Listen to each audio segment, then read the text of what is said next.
தம்பிங்களா, இப்ப நிறைய பேர் நீங்க வந்துட்டு கேள்வி கேட்குறீங்க. ஹெர்பலைஃப் பிசினஸ் லீகலா? ஹெர்பலைஃப் பிசினஸுக்கு என்ன குவாலிஃபிகேஷன் வேணும்? இது சம்பந்தமா ஏதாவது படிக்கணுமா? இந்த மாதிரிலாம் நிறைய நீங்க கேள்வி கேட்குறீங்க.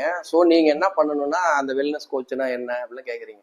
ஸோ ஃபர்ஸ்ட் நீங்க சிம்பிளா வச்சுக்கோங்க. என்ன சிம்பிளா வச்சுக்கிங்கன்னா, ஒரு மளிகை கடை, ஒரு ஜென்ரல் ஸ்டோரு, ஒரு ஹோட்டல் எப்படி நம்ம நடத்துறோமோ அந்த மாதிரி இந்த பிஸ்னஸ் வந்துட்டு நம்ம நடத்துறோம். ஸோ ட்ரேடர்னு சொல்லுவாங்க. அதுக்கு ஃபர்ஸ்ட் நீங்க ட்ரேட் லைசன்ஸ், நம்ம கிட்ட வந்து ட்ரேட் லைசன்ஸ் இருக்கு முனிசிபாலிட்டியில. அது பிளஸ் வந்துட்டு எஃப்எஸ்எஸ்ஏஐ, இது வந்து தமிழ்நாடு கவர்மெண்டினுடைய எஃப்எஸ்எஸ்ஏஐ ஸ்டேட் லைசன்ஸ்னு ஒன்று இருக்கு. உணவு பாதுகாப்புத்துறை நமக்கு கொடுக்குறாங்க, அந்த லைசன்ஸ் வேணும். ரெண்டாவது லோக்கல் முனிசிபாலிட்டியில ட்ரேட் லைசன்ஸ் வேணும்.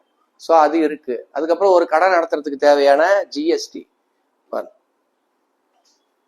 ஸோ அது வந்துட்டு நமக்கு வேணும், அது இருக்கு. அதுக்கப்புறம் பார்த்தீங்கன்னா ஹெர்பலைஃப்ல நம்மள ட்ரெயின் பண்ணி சர்டிஃபிகேட் கொடுக்குறாங்க. ஹெர்பலைஃப்ல இந்த மாதிரி ஒரு சர்டிஃபிகேட் இருக்கு. இது இல்லாம Indian government ministry of consumer affairs, food and public டிஸ்ட்ரிபியூஷன்ல வந்து சர்டிஃபிகேட் ஆஃப் பார்ட்டிசிபேஷன் அவங்க வந்து எஃப்எஸ்எஸ்ஏ கூட சேர்ந்து நமக்கு ஒரு லைசன்ஸ் கொடுக்குறாங்க. அதுக்கப்புறம் பார்த்தீங்கன்னா ஃபுட் சேஃப்டி சூப்பர்வைசர்னு சொல்லிட்டு சர்டிஃபிகேட் ஆஃப் காம்பிடன்ஸ்னு இது ஒரு சர்டிஃபிகேட் இருக்கு. ஸோ இது இல்லாமல் பார்த்தீங்கன்னாக்கா இன்கம் டேக்ஸ் டிபார்ட்மெண்ட்.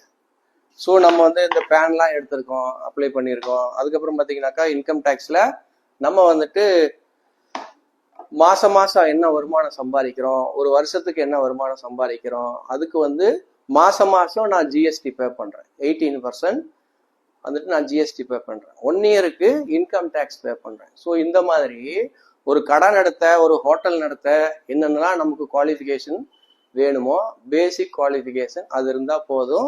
இது வந்து பாருங்க, Indian government, state government, food safety, அதுக்கப்புறம் பார்த்தீங்கன்னாக்கா இன்கம் டேக்ஸ் டிபார்ட்மெண்ட்டு, இந்த மாதிரி பல விதமான டிபார்ட்மெண்ட் வந்து நம்மளை ரெக்கக்னைஸ் பண்ணி தான் இந்த பிஸ்னஸ் வந்துட்டு நம்ம பண்ணிட்டு இருக்கோம். இந்த மாதிரி இது பக்கா லீகல், இந்தியன் கவர்மெண்ட் அங்கீகாரம் பண்ணது.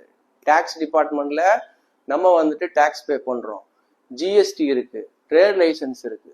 ஸோ அதனால ரொம்ப டூ மச் கன்ஃபியூஷன் வேணாம், பெரிய குவாலிஃபிகேஷன் தேவையில்லை. நீங்க எப்படி வந்துட்டு ஒரு பிஸ்னஸ் ஸ்டார்ட் பண்ணுவீங்களோ, ஒரு கடை வைப்பீங்களோ, அதுக்கு என்னென்னலாம் லைசன்ஸ் வேணுமோ அது ஜஸ்ட் அதை நம்ம கம்ப்ளீட் பண்ணிட்டு இந்த பிஸ்னஸ்